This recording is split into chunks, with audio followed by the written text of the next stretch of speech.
ആഹാ, നല്ല ക്രീമി ദോശമാവ്. എല്ലാവർക്കും ഒരുപോലെ ഇഷ്ടമുള്ളൊരു ബ്രേക്ക്ഫാസ്റ്റ് ആവില്ലേ ദോശ, സാമ്പാർ, ചട്നി. അപ്പോൾ നമുക്ക് ദോശ ഉണ്ടാക്കിയാലോ? ഫസ്റ്റത്തെ അറ്റംപ്റ്റ് തന്നെ നൈസായിട്ട് പാളിയിട്ടുണ്ട്. ദോശക്കല്ലിന് ഇത്രയും ചൂടിൻ്റെ ആവശ്യമില്ല. പക്ഷേ നമ്മൾ തളരാൻ പാടില്ല. Second attempt finally successful.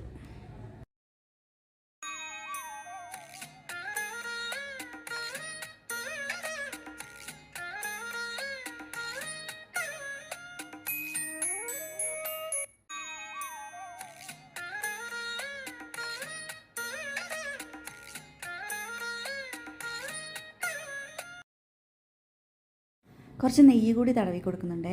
Finally നമ്മുടെ ക്രിസ്പി ദോശ റെഡി. സാമ്പാർ ഇതാ തിളച്ചുകൊണ്ടിരിക്കുന്നു. നാട്ടിൽ നിന്ന് ഓൾറെഡി തേങ്ങ ചിരക്കി പാക്ക് ചെയ്ത് കൊണ്ടുവന്നുകൊണ്ട് അത് എളുപ്പമായി.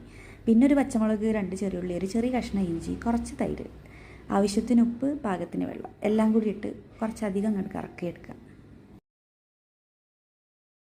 കടുകും കറിവേപ്പിലയും വറ്റൽമുളകും കൂടി എണ്ണയിൽ അങ്ങോട്ട് വറവിട്ട ചട്നി റെഡി.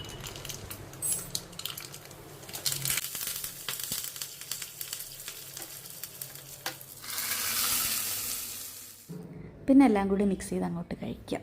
നമ്മൾ തന്നെ ഉണ്ടാക്കിയ ഫുഡ് നമ്മൾ തന്നെ കഴിച്ച് നിർവൃതി അടയുന്നൊരു പ്രത്യേക തരം രസം.